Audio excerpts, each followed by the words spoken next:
I did think of one announcement that I forgot to mention at the beginning. Next Monday is Martin Luther King Day, and the whole campus is closed. We're not supposed to have online classes or anything like that. So there won't be a lecture next week, Monday. We will have lab on Wednesday, but we won't have the lecture on Monday, so sleep in, stuff like that. So, any questions on the last material before I start this stuff? Chapter 7 was about how to build electronic versions of molecules, and based on like stuff we've seen. Chapter 8 is going to be a section where we're going to try and look at the two main theories used to explain like why the tetrahedron is so dominant in chemistry, and why you can have double and triple bonds, but like in this stuff anyway, never a quadruple bond, for example, and why helium doesn't make molecules with other helium atoms, stuff like that. It's pretty cool. The two main theories, one of them is called valence bond or hybridization theory, and the other version is called molecular orbital theory. And this picture right here is a molecular orbital diagram. And by the end of this section, you'll be able to draw your own molecular orbital diagrams too. We won't be making little pictures like this, but these are things you can come out from computers and stuff like that. So this whole section is really trying to explain how you can end up mostly with tetrahedrons, but all of them are weird. If you remember from Chem 221, up here on the board, I tried to draw the general representation of S, P, and D orbitals. And S orbitals were basically just like spheres, and P orbitals were kind of like figure eight, like an infinity symbol, if you will. And the D's mostly were kind of like two figure eights and stuff kind of squished together. But the question that's really relevant here, though, is how do you go from the S orbitals and the P orbitals? And if you remember, there were three P orbitals, and one of them was along the x-axis, one of them along the y-axis, one of them along the z-axis. I mean, how do you go from things which at best have a 90-degree orientation, like this and this would be 90, or even no orientation, like a sphere? How do you go from those into tetrahedrons with 109.5 degree angles? And that's the question that this section is really going to try to address, at least to the best of the knowledge done so far. We have to have some way to take Schrodinger's 1s2, 2s2, 2p2 and stuff, and somehow translate that into things with nice tetrahedron, 109 degree angles, how the electrons are distributed non-polar, this kind of stuff. These are the kind of questions that this section is trying to address. Now, of all the sections that I talk about in the first year of chemistry, 221 through 223, this section is going to have the biggest places where I'll show you what the current research suggests, but we may not have all the answers yet. So this is an area that all of you, if you decide to go into this stuff one day, could like expand, all right, and do a better job than what we have so far. So there's definitely limitations in some of the stuff we're doing, but that's also kind of exciting. It shows there's still more work left to be done in the world. So the two big theories, the first one is called molecular orbital theory, and a guy named Mulliken was the first one to propose it. And in Chem 221, when we drew like 1s2, 2s2, 2p2 kind of configurations, these were all atomic orbitals, all right? So the 1s, the 2s, the 2p, 3s, etc. Those are atomic orbitals. And in molecular orbitals, you just take the atomic orbitals and you combine them to make molecular orbitals. And in theory, it should be possible. Like when you draw circles and figure eights and all that stuff, those are just places where the electrons are hanging out, all right? It's electron space. And in theory, you should be able to mix them together to make molecular orbitals. It can be complicated, but it's pretty crazy. Molecular orbital theory applies to the whole molecule. It's kind of like shields around this Star Trek Enterprise, and you don't have to like Star Trek to do well in this class either, but that's kind of what the analysis is, right? You're looking at the whole molecule, not just a particular part of the molecule, and I'll show you that later. In molecular orbital theory, the valence electrons are delocalized. So this green kind of shields around the Enterprise stuff is really the valence electrons, those outer electrons, and they're going anywhere on the molecule that they need to be, and that can be both cool and weird at the same time. The valence electrons are in these orbitals, which we now call molecular orbitals because it's for the molecule, not just the atom, and they are spread out over the entire molecule. So valence electrons will be really relevant in molecular orbital theory, just like they have been in the other stuff too, and we'll see how this works. But this is just one of the two theories, and the other theory is called valence bond theory. And Linus Pauling, the same guy that did electronegativity, was also the spearhead of valence bond theory. All right. Now, in valence bond theory, the valence electrons, those outermost electrons, they're only spread out between the two atoms that they come from. So instead of being on the whole molecule, we're going to think about them as individual atoms between and making up the bonds. In valence bond theory, two half-filled atomic orbitals combine to make a bond. Now, in Chem 221, for carbon, the atomic configuration was 1s2, 2s2, 2p2. The superscripts represent the number of electrons. Carbon is number 6 on the periodic table, so 2 plus 2 plus 2 is 6. That's where they come down to. And this was called the spectroscopic notation. But I also want to remind you about what was called electron box notation, where you draw either a line or a through box, either way. This would be the 1s orbital and the 2s orbital, and the 2p's were split into 3 different ones. And this was like an X, a Y, and a Z orbital. Now, the 1s2 and 2s2, those are full orbitals. Orbitals can always have 2 electrons in them. But these 2 orbitals up here would be considered half-filled because they can have like a second electron, like this is spin up, so you can have one down on each one of those. This is an empty orbital. So what Pauling is saying here is that you can take 2 half-filled orbitals, one on each atom, and combine them to make a bond. So it's like if you could somehow share this one over here, that would make a bond. You can do this between 2 atoms. If you have 2 individual orbitals with 1 electron each, they can come together to make a bond between them. That's the valence bond that's being made between them. We'll talk about pictures like this here coming up. Any questions so far on these two? Okay. Making a sigma bond in valence bond theory means that you have 2 orbitals, each with a single electron. And if they're too far away, they're not going to bond. But like we saw in the last section, there'll be some optimum distance where they make really good overlap, really good sigma bond overlap, and they've got a really good bond energy. As they get too close, though, you lose some of that. The protons start repelling each other, and that's kind of a bad thing. So we're always looking for that idealized energy and that idealized bond length where the 2 half-filled make the best bond possible. They are making a bond out here and over here, but it's not as strong as down here. Like you don't have the energy savings to make it happen. Okay.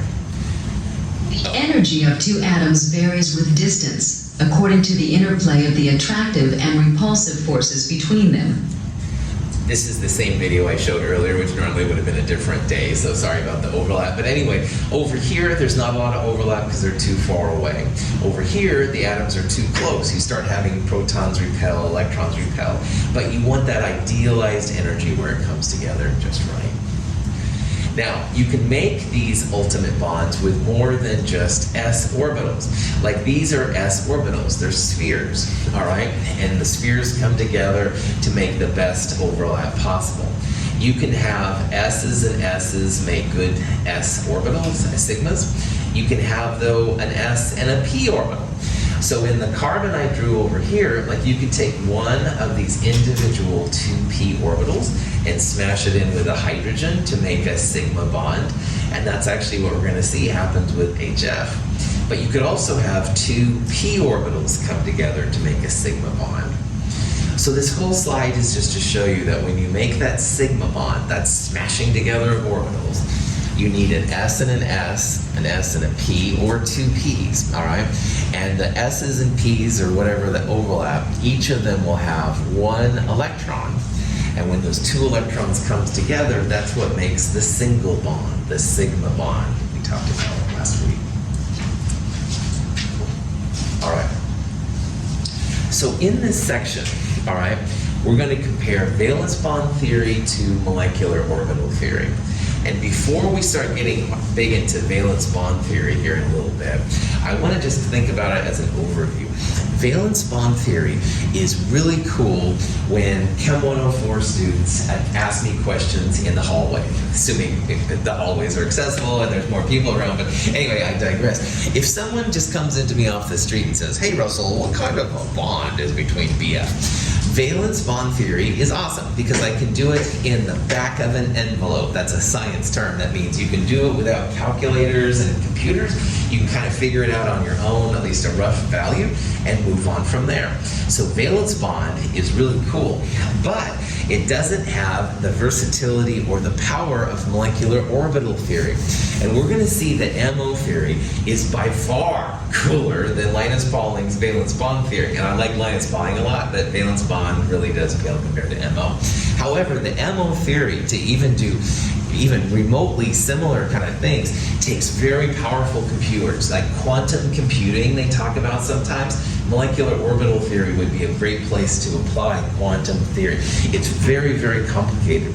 In this class, we're going to look at very simple molecular orbital diagrams because those are ones we can do without the heavy, heavy computation power.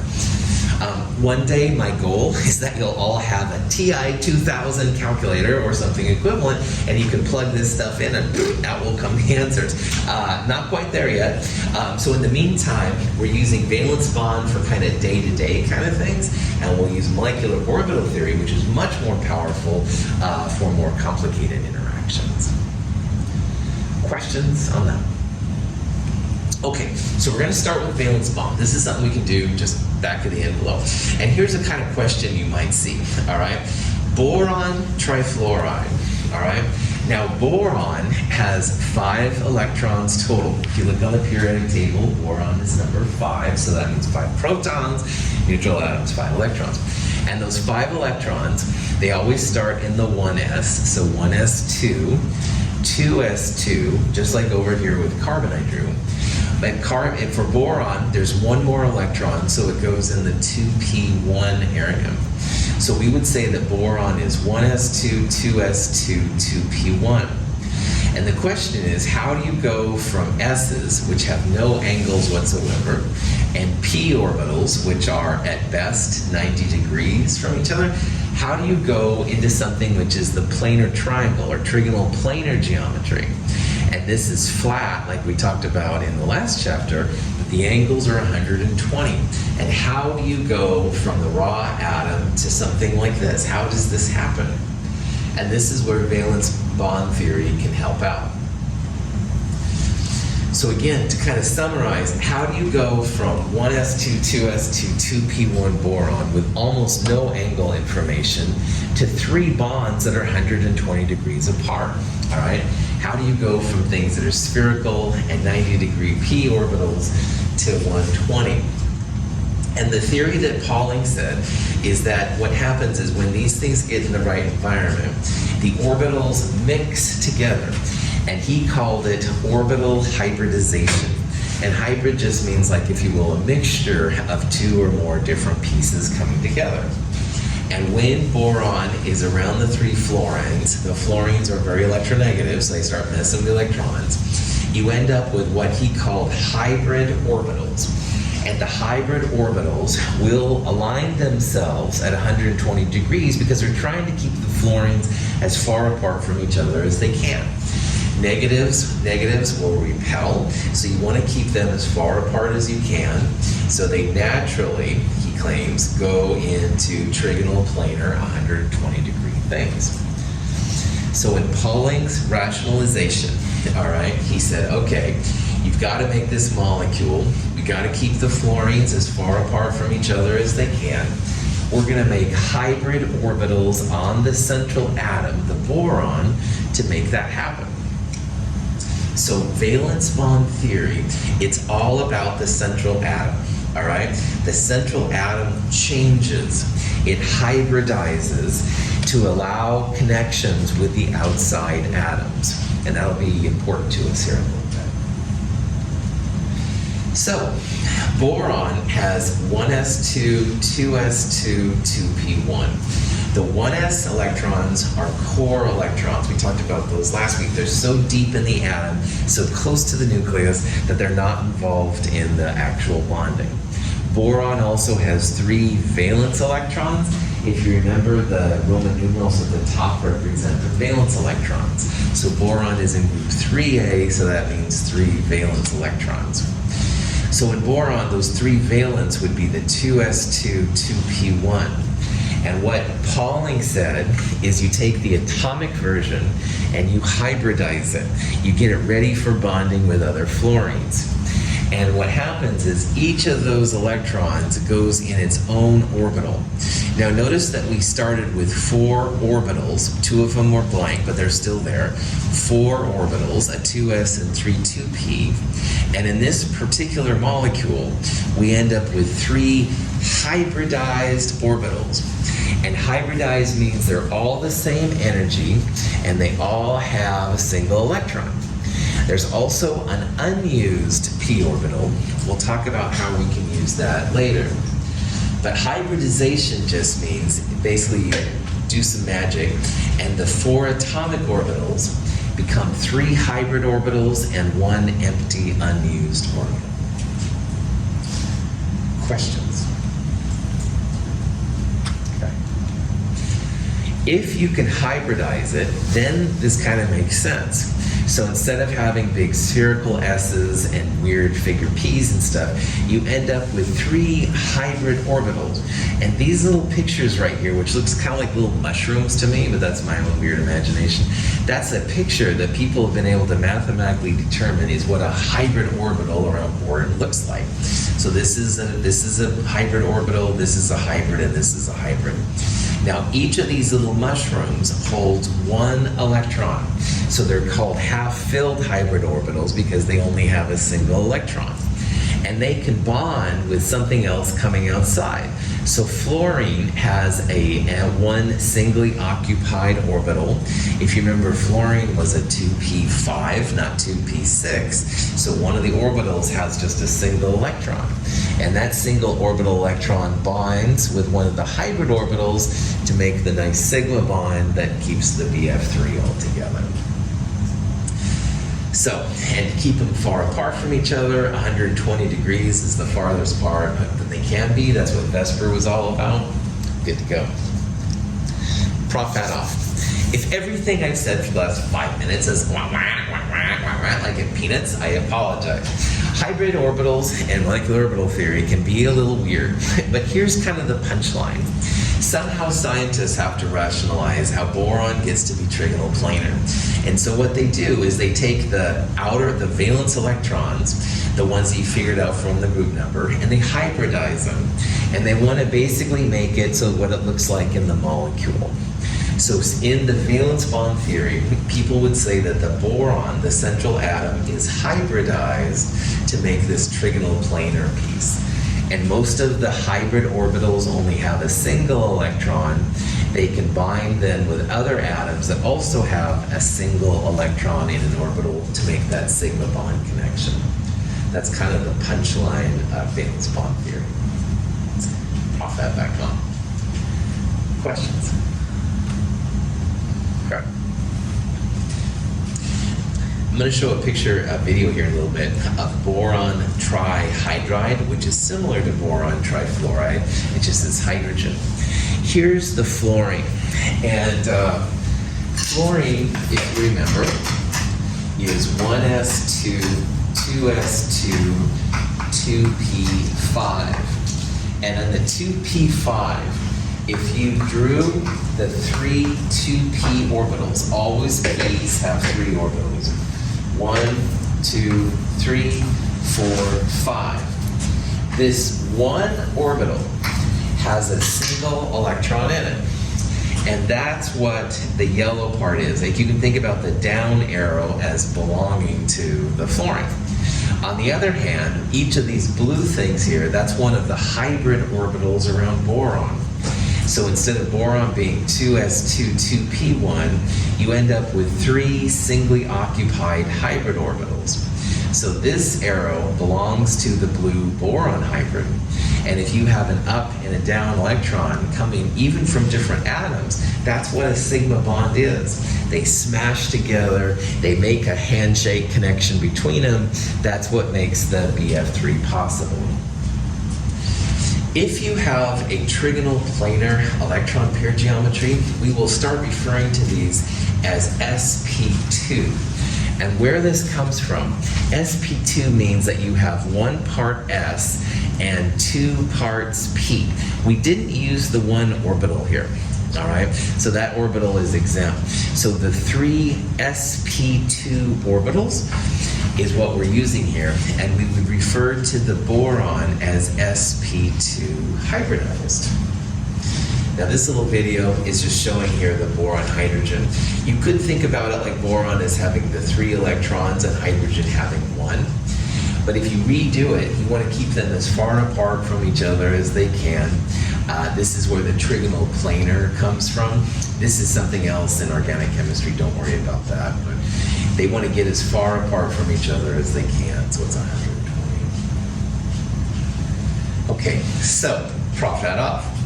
Again, if the last part was all blah, blah, blah, the way that valence bond works, the central atom, as I said, is hybridized, and we're going to use terms like sp2 to talk about it.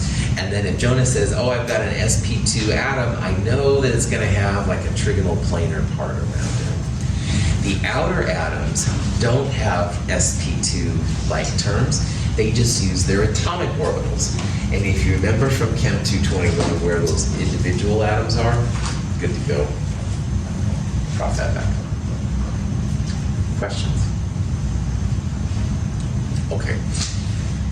Let's now look at a similar molecule. This is methane, CH4. And let's talk about how we can make a tetrahedral molecule from, again, a carbon, which is 1s2, 2s2, 2p2. There's no bonds around it. We just have spheres and figure eights. Like, how the heck do you get to that kind of piece? And again, the punchline here, we'll talk about the central atom carbon being hybridized. We'll figure out where those new hybrid orbitals are, how they make bonds. And the outer hydrogens with only 1 electron will make sigma bonds with the inner hybridized orbitals. So the question again, we need to use 4 atomic orbitals to make the 4 bonds in a tetrahedron, all right? So we're going to use 4 atomic orbitals, and if we do them and they're all the same energy, then they should have, they should be tetrahedral to keep as far apart from each other as they can. The valence orbitals of carbon are the 2s orbital and the 3 2p orbitals. When these atoms form methane, their orbitals are thought to hybridize to form 4 equivalent orbitals. Because each hybrid orbital for the carbon atom is composed of 1 part s orbital and 3 parts p orbital, they are called sp3 orbitals. The energies of the hybrid orbitals are the average of the original atomic orbitals. I'm going to show this video again in a second, but I want to talk about what happened. Initially, it showed carbon with the 2s2, 2p2 configuration. So the 2s2 was down here, and the 3 2p's were up here. And in the 3 2p's, 2 of them had a single electron, but 1 of them was empty. Then they hybridized it, which basically just means mixing them. And the 1 2s and the 3 2p's mixed together to make 4 energy equivalent orbitals, which we'll start referring to as sp3. And if the energy is the same, Hund's rule from Chem 221 said that each electron likes to be in its own box before being paired. So the paired electron in 2s jumped ship and went over to one of these to have its own little orbital possible. And these orbitals are all the same energy. Degenerate is what chemists would call it. That doesn't mean weird things. It means they're all the same energy. And they would want to be as far apart from each other as they can. So this little picture, these little teardrops, that's one sp3 orbital. This is another sp3, sp3, sp3. And each of those has one individual electron inside it. So let me show that video one more time because it's pretty important. The valence orbitals of carbon are the 2s orbital and the 3 2p orbitals. When these atoms form methane, their orbitals are thought to hybridize to form 4 equivalent orbitals. Because each hybrid orbital for the carbon atom is composed of 1 part s orbital and 3 parts p orbital, they are called sp3 orbitals. The energies of the hybrid orbitals are the average of the original atomic orbital. At first they showed the S, the spherical S, and the 3 2p orbitals, which are kind of like figure eights. They all mix together to make these teardrop or mushroom looking pieces. Kind of cool. Another thing is that you can't create or destroy any energy, so the P's come down and the S go up so that they're all the same energy, but you haven't made any magic energy or anything like that in the process. Any questions? Okay. So at this point, when you hybridize, and again, my drawing skills are pretty bad here, so I apologize, but let's say this is the carbon in the middle. You have these 4 kind of teardrop looking orbitals, all right?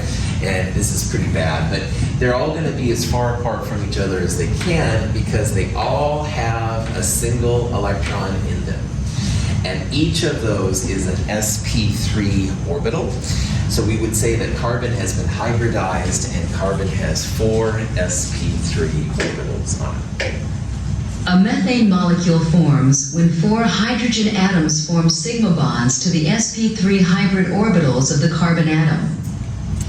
Now, when methane, CH4, happens, all right, hydrogen is a 1s1, all right? So that means it's just a big sphere with a single electron in it. So thanks for playing. Hydrogen then, this is the carbon, this is the hydrogen. Hydrogen comes up and it has its own single electron. So this part right here is like overlap. This is what we've been calling the sigma bond, all right? It's when 2 electrons from opposite atoms come together, they smash together to make a bond. This is what happens. And now with valence bond theory, we can say, okay, an sp3 orbital from carbon mixes with the 1s orbital from hydrogen to make the sigma bond. It happens for all of the carbons, so that's why it's CH4. 109 comes out to keep the hybrid orbitals as far away from each other as they can. Questions on that? Cross that off once again. This at first seems really weird, but here's what's going to happen. A lot of times, a lot of the questions here will say, like, what is the hybridization of the carbon in CH4? The punchline is, look at the electron pair geometry. Anything that's tetrahedral, sp3, because sp3 means you've got those 4 individuals that want to be far apart. The last example, bf3, was trigonal planar. Anything trigonal planar, sp2, all right? And that's really all it comes down to. If you dig or don't dig this hybridization part, it's quite all right, to be totally honest.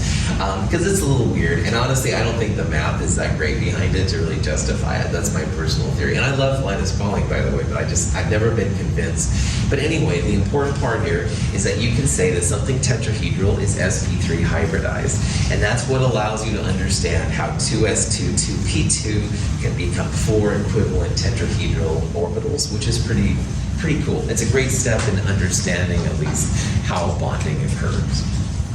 Prop that back on. Linus Pauling, bonding theory. All right. So here's the overall picture of bonding in CH4. You start on the left with carbon, 2s2, 2p2, all right? Here's the individual atomic orbitals. Then you go through the hybridization to make it bond with hydrogen. And hybridization just means you're mixing these 4 together to make 4 sp3 hybrid orbitals. They're all the same energy, all right? So the P's came down a little bit, the S went up a little bit. You're not destroying or creating any energy. They're all the same energy, so those 4 electrons, the 1, 2 there, the 3, 4 there, they all go to their own house here. This is Hund's rule.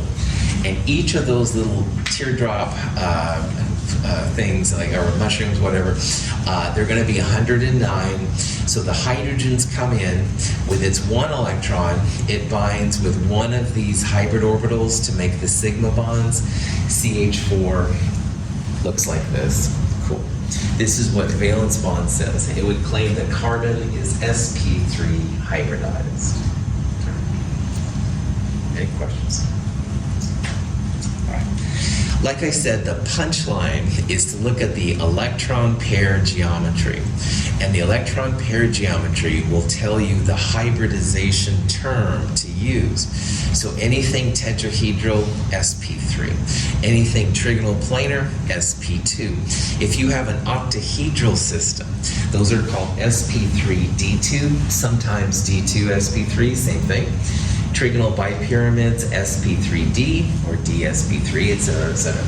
We'll talk about what this column over here is about in a little bit, but do realize there's a few extra empty orbitals sometimes, and those have cool implications we'll talk about in a little bit. So we're going to be hearing sp, sp2, sp3, sp3d, and sp3d2 quite often, but it's not very hard to apply. You don't have to know about how the orbitals mix and blah, blah, blah. You just need to know that sp means it's going to have a linear electron pair geometry. And anything that's going to have a trigonal bipyramid electron pair geometry, sp3d. Okay, so knowing that then, ammonia, NH3, if we wanted to figure out the hybrid orbital set on it, well, the first thing, if you don't know ammonia, what it looks like, draw the Lewis structure. And quickly, ammonia, which we drew last week, ammonia has 1 lone pair, and it has 3 bonds to hydrogen. So it has 4 clouds, if you will, total. What would be the electron pair geometry around ammonia? I heard it. What was it? Tetrahedral. That's right. If it has a lone pair and 3 bonds, 4 clouds total, it's referred to as tetrahedral electron pair geometry. And if you wanted to know what hybrid orbital set or hybridization there was, tetrahedral always means sp3. So if you see problems like this, draw the Lewis structure. All right, we're going to keep drawing Lewis structures in this chapter. And you look for the electron pair geometry around that central atom to tell which of these terms is appropriate for the molecule in question. Any questions? Here's just some more examples. This is beryllium dichloride. The beryllium would be sp hybridized to make 180-degree electron pair geometry. Here's the BF3 we looked at earlier. 3 atoms around a central atom. That's trigonal planar. Anything trigonal planar, sp2. And here's the carbon in CH4 we saw earlier. Carbon is tetrahedral. That's going to be sp3 hybridized. All right, so it's literally that chill. Just look at the electron pair geometry. Now to test yourself, all right, let's look at the hybridization for these different atoms that I've pointed to. And we're going to go clockwise. So we'll go blue, red, green, yellow, okay? So the first one here, I want you to tell me the hybridization around this nitrogen. And to know what it is, you have to know what the electron pair geometry is. So this nitrogen has 1, 2, 3 bonds and a lone pair, 4 clouds total. If something has 4 clouds, what's the electron pair geometry? Tetrahedral, right on. And anything that's tetrahedral, does anybody remember what the hybridization is? sp3, well done. Anything that's tetrahedral is sp3. Anything that's sp3 is going to be tetrahedral. They're literally that synonymous. All right, moving to the red one. This carbon has 1, 2, 3, 4 bonds around it, or 4 clouds. And again, anything that has 4 clouds, what's its electron pair geometry? Tetrahedral, right on.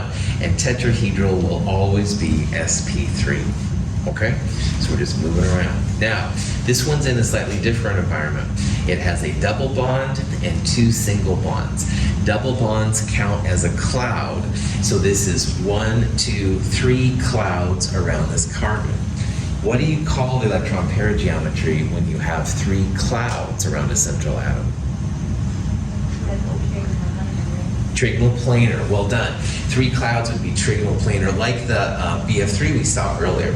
And so trigonal planar is going to be sp2 hybridized. And then finally, this oxygen right here. This oxygen has 2 lone pairs and 2 single bonds, 4 clouds total. What's the EPG for 4 clouds again? Tetrahedral, you're going to get sick of saying that, and tetrahedral is always sp3. So again, we're literally just looking at individual atoms to tell what the hybridization is. Tetrahedral, always sp3. There's a lot of tetrahedrons in this kind of stuff. But if you do have trigonal planar, sp2, linear would be sp, octahedral, sp3d2, etc., etc. Cool. Now, one of the things that valence bond does pretty well is it explains what a double bond or a triple bond is all about. Like we've talked how single bonds are sigma bonds. The electrons are smashing against each other. But what the heck is like going on in this double bond right here? And that's where hybridization comes in handy. So let's think about this molecule. This is C2H4. It's called ethylene, sometimes ethene. And ethylene has 1 double bond. And I've been telling you that a double or a triple bond is also like 1 cloud. So it's 1 cloud, 1 cloud, 1 cloud, trigonal planar. And trigonal planar angles are all 120. So if you flip this 90 degrees or so on its side, it's a flat molecule. It's like a 2-dimensional molecule. So what the heck is going on? Like, why is ethylene flat? Like, why isn't it twisted around or something like that? And it has to do with what a double bond is all about. The sigma bonds in ethylene come from the overlap of sp2 hybrid orbitals, 1 from each carbon atom. Now, in ethylene, if you ignore whatever's happening with the double bond and just think about the first bond is the sigma bond. And sigma bonds are always overlap, head-to-head smashing up of people. So this is the carbon with the sp2 hybrid orbitals, the trigonal planar. This is a carbon, the other carbon with sp2. So this is what they call the sigma network. It's where the atoms overlap together. So this is carbon and hydrogen. This is the sigma bond, like right there. This carbon and hydrogen is this one right here. This is, again, like where the magic happens, the glue sticks. This is the carbon-carbon sigma. So each of these carbons has a sigma. They can smack into each other to make a sigma bond right here. These are the CHs. So in a double bond, the first line you draw is always a sigma bond or a single bond. We'll talk about what this other one is here a little bit. Any questions what we're looking at right there? Okay. But the next question, of course, is what the heck is going on with a double bond? And that leads to what's called pi bonding, all right? So in boron, when we looked at boron trifluoride, it was sp2 hybridized like the carbon, but there was an empty p orbital. Well, in carbon has 1 more electron than boron has. So that extra electron actually goes in that empty p orbital, all right? So when this thing is hybridized, you still have the sp2. That's the part you looked at in the last animation right there. But there's 1 more electron. It's a p orbital. And this is kind of hard to describe. I would normally have people like shake their hands, but I'm not doing that with stupid COVID. But anyway, prop that back on. Imagine this is my sigma bond right here. And so this is the sigma bond between the 2 carbons, and it's nice and flat. The p orbital that's not being used is like above and below. And there's 1 on the carbon here, and there's 1 on the carbon here. So you can imagine it's like a figure 8, kind of above and below.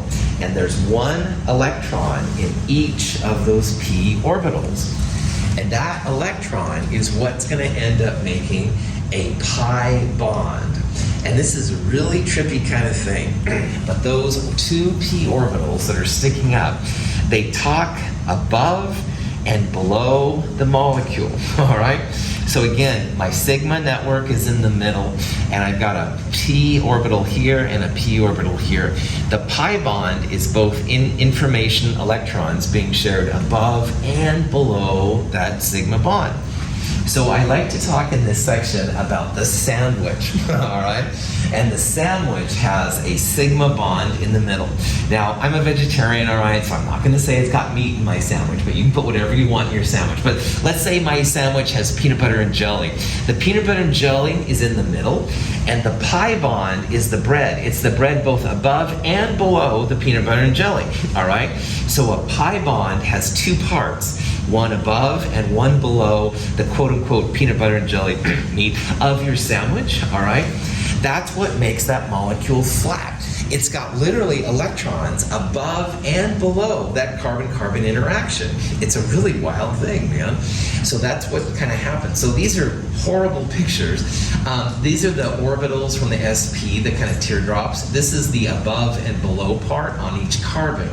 And they make together, so this is a really ugly picture, hard to see. Let me show you a better. The pi bonds arise from the overlap of unhybridized p orbitals, one on each carbon. The bread in the Note sandwich. that pi bonding electrons are found in a region above and below the sigma bonding region. So these little red dots are the atoms, the nuclei of the carbon, all right? And you can see as it rotated back and forth, it kind of looks like two pieces of bread. Getting hungry. Darn you, Michael. But hey, I brought that back on. Anyway, those two little pieces have a figure that's 2p orbital, the figure 8 above and below. And that's what makes the bread, all right? So a pi bond is the second line you draw in a double bond, all right? A pi bond actually has two parts to it. It's both pieces of bread. It's both above and below. The sigma is in the middle of the sandwich, all right? And the pi is both above and below. So a pi bond, all right, is a line. If you draw carbon, oxygen like this, the first line you draw is a sigma. The second line is the pi. And again, it's the pi that's like the bread above and below, and the sigma is in the middle. It's totally wild. I'm just blown away whoever figured out all this stuff that works, but it works actually really well. So it's from that one unused p orbital on each carbon, and they make like a pi network above and below, which is pretty cool. So if you combine all of this When we together, look at both sigma and pi bonds, we see that the CH2 fragments are coplanar and that ethylene is a flat molecule. the flatness comes because the sigma network in the middle is surrounded by pi, the bread, all right, both above and below. And that's what makes the ethylene sandwich, all right? This is showing the bread, the pi part. The gold here is mostly the sigma part, and those combine then to make the whole molecule all together. So if you see a pi bond, which again is just a double bond, or as we'll see here in a little bit, a triple bond, that's literally like that area of electrons above and below. When ammonia or water are shown, they don't always show the electrons, and a lot of times pies don't show it either, but you as the head chemist know now, there's like electron density above and below, and that's why these things are flat. They're trigonal planar, because they have all that pi electrons. Now, when you start eating a sandwich, you probably start with the bread because it's easier to get to, right? And when these molecules react, often it'll attack the pie, the bread, over because they're easier to get to than the stuff inside. So, questions? I get kind of excited. Okay, but there's more. I want the ultimate sandwich from Jimmy John's, Subway, wherever you go for your sandwiches. Well, a triple bond is something that's possible. So, this compound is called ethylene. If you've ever seen, or tried not to look at, but you look anyway, at one of those torches people use when they weld, those are often acetylene torches. And in an acetylene torch, you're using this compound, acetylene, with a triple bond, all right?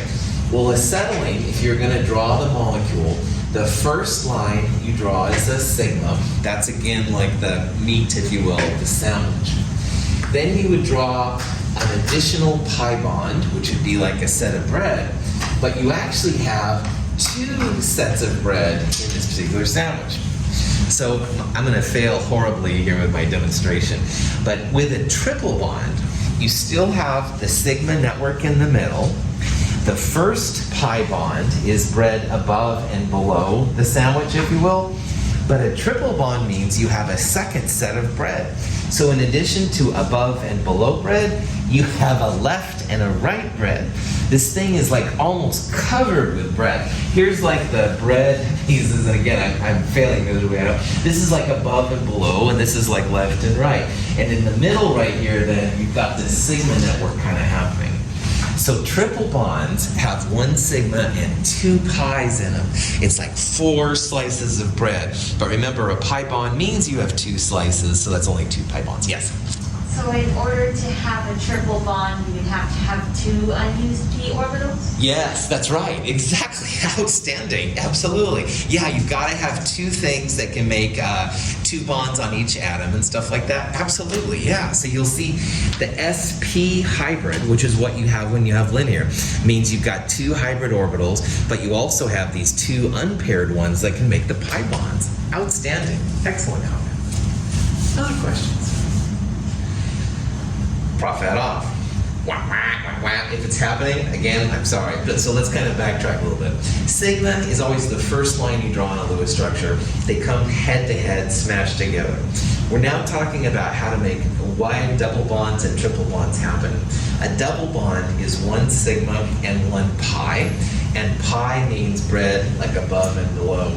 But if you have a triple bond, like here, you have the sigma in the middle, you have 1 pi, which is bread above and below, and you have a second pi, which is like bread to the left and the right. So there's a lot of electron density, and that's why acetylene is really cool for torches. A lot of energy inside here that you break up, and they can make welding and stuff happen. So, prop that back on. Good. Questions? Okay, here's a question you might see on quizzes and exams. So let's say you have a molecule like acetylene right here. How many total sigma and pi bonds are there in the molecule? All right. Well, the first thing you got to do, big surprise, draw the Lewis structure. All right. So here's the Lewis structure. Now, single bonds are always sigma bonds. And in a triple bond, remember the first line you draw is sigma, and the next 2 you draw are pi. So in this molecule, there's 1, 2, 3 sigma bonds, and 1, 2 pi bonds. So there's 3 sigmas and 2 pi's. There are 2 CH sigmas and 1 CC sigma, but there's also 2 CC pi bonds, like 1 set of bread above and below, 1 set of bread to the left and the right. A lot of times on questions like these, people forget to add the sigma bonds for the carbons and hydrogens. So just FYI, just make sure to throw that in. Questions on that? All right, there's a real world application of why this is so important. And if you have a double bond versus a single bond, that bread above and below keeps the molecule from rotating. Now, single bonds are kind of like propellers, and they will rotate on their axis left and right. So like right now, this hydrogen is up. In a little while, it'll be down, and then it'll be over here, and it goes back up again, kind of thing. But double bonds, it's very difficult to make them rotate, and that's going to have some implications here, as we'll see. The carbon-carbon double bond prevents the ends of the 2-butene molecule from rotating freely relative to each other. As one end rotates, the energy of the molecule increases greatly because the carbon-carbon pi bond must be effectively broken. That is, there is a large energy barrier to rotation around the carbon-carbon double bond. Butane can rotate easily about its carbon-carbon single bond because the atoms of its methyl groups repel each other rather weakly. Rotation about this bond is accompanied by a small energy barrier and occurs readily at room temperature. The two sides of the molecule are therefore constantly spinning with respect to each other. This molecule and this molecule both have 4 carbons in them. This molecule on the left, though, has a double bond, and this one is a single bond. And what they're doing is they're basically showing an energy for how you rotate that right side around like a propeller. And if you look at the y-axis on both of these graphs, this is roughly a 200 kilojoule per mole difference, and this is roughly 60-ish kilojoules per mole difference. So this is a much smaller energy barrier, and that means it's easier to do. So it's relatively easy to rotate around a single bond, that's what this is saying, and it's relatively difficult to rotate around a double bond. 200 kilojoules per mole is more than you can usually do at room temperature. This one you could do at room temperature pretty easy. We'll talk about these names in the next section, so don't lose any sleep about that right now. Just realize that rotating a double bond is tough. And you can think about it like a double handshake, and if you tried to rotate that double handshake, the hands kind of get confused. It's almost like you have to break the double bond, rotate it on the single bond, and then reform the double bond. So we'll talk about this more in the next section, but you can't rotate double bonds very easily. Okay. Questions?